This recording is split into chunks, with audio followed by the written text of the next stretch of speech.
ನಾನು ಹೇಳುವ ಕಥೆ ಯಾವುದು ಗೊತ್ತಾ? ಪುಟ್ಟ ಗುಬ್ಬಿಯ ತೋಟದ ಕಥೆ. ಒಂದು ಜನಪ್ರಿಯ ಪಟ್ಟಣದಲ್ಲಿ ಪುಟ್ಟ ಗುಬ್ಬೆಯೊಂದು ವಾಸವಾಗಿತ್ತು. ಆ ಗುಬ್ಬಿಗೆ ಯಾವಾಗಲೂ ಪ್ರಪಂಚದ ಬಗ್ಗೆ ಬಹಳ ಕುತೂಹಲ. ಕೊಂಬೆಯಿಂದ ಕೊಂಬಿಗೆ ಹಾರುತ್ತಾ ಪಟ್ಟಣದ ಆಗುಹೋಗುಗಳನ್ನು ಬಹಳ ಸೂಕ್ಷ್ಮತೆಯಿಂದ ಗಮನಿಸುತ್ತಿತ್ತು. ಒಮ್ಮೆ ಒಂದು ಉದ್ಯಾನವನದಲ್ಲಿ ಅದರ ಸಂರಕ್ಷಣೆ ಸರಿಯಾಗಿ ಆಗದ ಕಾರಣ ಗಿಡಗಳು ಜೀವಂತವಾಗಿದ್ದರೂ ಸಹ ಬೆಳೆಯಲು ಕಷ್ಟಪಡುತ್ತಿದ್ದನ್ನು ಗುಬ್ಬಿ ಕಂಡಿತು. ಉದ್ಯಾನವನ ಎಂದರೆ ಏನು ಗೊತ್ತಾ? ಉದ್ಯಾನವನ ಅಥವಾ ಉದ್ಯಾನ ಎಂದರೆ ಮರಗಿಡಗಳ ಜೊತೆ ಜನರ ವಿಹಾರ ಹಾಗೂ ಮಕ್ಕಳು ತೆರೆದ ವಾತಾವರಣದಲ್ಲಿ ಆಟವಾಡಲು, ನಡೆದಾಡಲು ಹಾಗೂ ಸಸ್ಯ ಸಂರಕ್ಷಣೆಗೆ ಅನುಕೂಲವಾಗುವಂತೆ ಮಾಡಿದ ಮಾನವ ನಿರ್ಮಿತ ಸ್ಥಳ.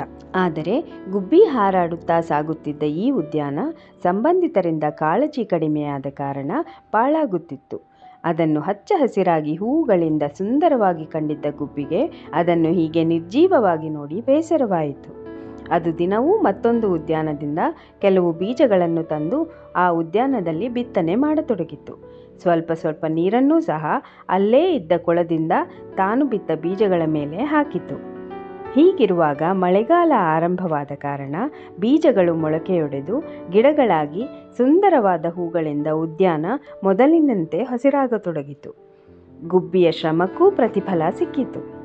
ನಡೆದಾಡಲು ದಿನವೂ ಅಲ್ಲಿಗೆ ಬರುತ್ತಿದ್ದ ಒಬ್ಬ ವೃದ್ಧ ಗುಬ್ಬಿಯ ಈ ಚಟುವಟಿಕೆಯನ್ನು ಗಮನಿಸಿದ್ದ. ಆತ ಸಂಬಂಧಿತ ಉದ್ಯಾನ ಸಿಬ್ಬಂದಿಯನ್ನು ಸಂಪರ್ಕಿಸಿ ಅದರ ಕಡೆ ಗಮನ ಕೊಡುವಂತೆ ದೂರು ನೀಡಿದ. ಇದರಿಂದ ಉದ್ಯಾನದ ಅಭಿವೃದ್ಧಿ ಆರಂಭವಾಯಿತು. ಗುಬ್ಬಿ ಆ ಉದ್ಯಾನದ ಪುನರ್ಜೀವಕ್ಕಾಗಿ ಶ್ರಮಿಸಿದ ಕಥೆಯನ್ನು ಕೇಳಿದ ಮೇಲಧಿಕಾರಿಯು ಅದಕ್ಕೆ ಗುಬ್ಬಿಯ ತೋಟ ಎಂದು ಮರುನಾಮಕರಣ ಮಾಡಿದರು. ಮುಂದೆ ಆ ಉದ್ಯಾನ ಅನೇಕ ಗುಬ್ಬಿಗಳು, ಚಿಟ್ಟೆಗಳು, ಹಕ್ಕಿಗಳು ಮತ್ತು ಪುಟ್ಟ ಪುಟ್ಟ ವನ್ಯಜೀವಿಗಳಿಗೆ ನೆಲೆಯಾಯಿತು. ಗುಬ್ಬಿಯ ನಡವಳಿಕೆಯಿಂದ ನಾವು ಕಲಿಯಬೇಕಾದುದು ಬಹಳವಿದೆ. ಪುಟ್ಟ ಜೀವವಾದರೂ ಸಹ ಅದು ಪ್ರಯತ್ನ ಬಿಡಲಿಲ್ಲ. ಅದರ ಶ್ರಮ ಒಬ್ಬರ ಗಮನಕ್ಕೆ ಬಂದಿದ್ದರಿಂದ ಉದ್ಯಾನದ ಸಂರಕ್ಷಣೆ ಸಾಧ್ಯವಾಯಿತು. ಪ್ರಾಮಾಣಿಕ ಪ್ರಯತ್ನದಿಂದ ಎಲ್ಲವೂ ಸಾಧ್ಯ. ಈ ಪುಟ್ಟ ಗುಬ್ಬಿಯ ಕಥೆ ಎಷ್ಟು ಚೆನ್ನಾಗಿತ್ತಲ್ವಾ? ನನ್ನ ಕಥೆಗಳು ನಿಮಗೆ ಇಷ್ಟವಾದರೆ ಲೈಕ್ ಮತ್ತು ಶೇರ್ ಮಾಡಿ. ನನ್ನನ್ನು ಇನ್ಸ್ಟಾಗ್ರಾಮ್ನಲ್ಲಿ ಫಾಲೋ ಮಾಡಿ ಮತ್ತು ನನ್ನ ಯೂಟ್ಯೂಬ್ ಚಾನಲ್ಗೆ ಸಬ್ಸ್ಕ್ರೈಬ್ ಮಾಡಿ. ಮತ್ತೆ ಇನ್ನೊಂದು ಕಥೆಯೊಂದಿಗೆ ಬೇಗ ಬರ್ತೀನಿ.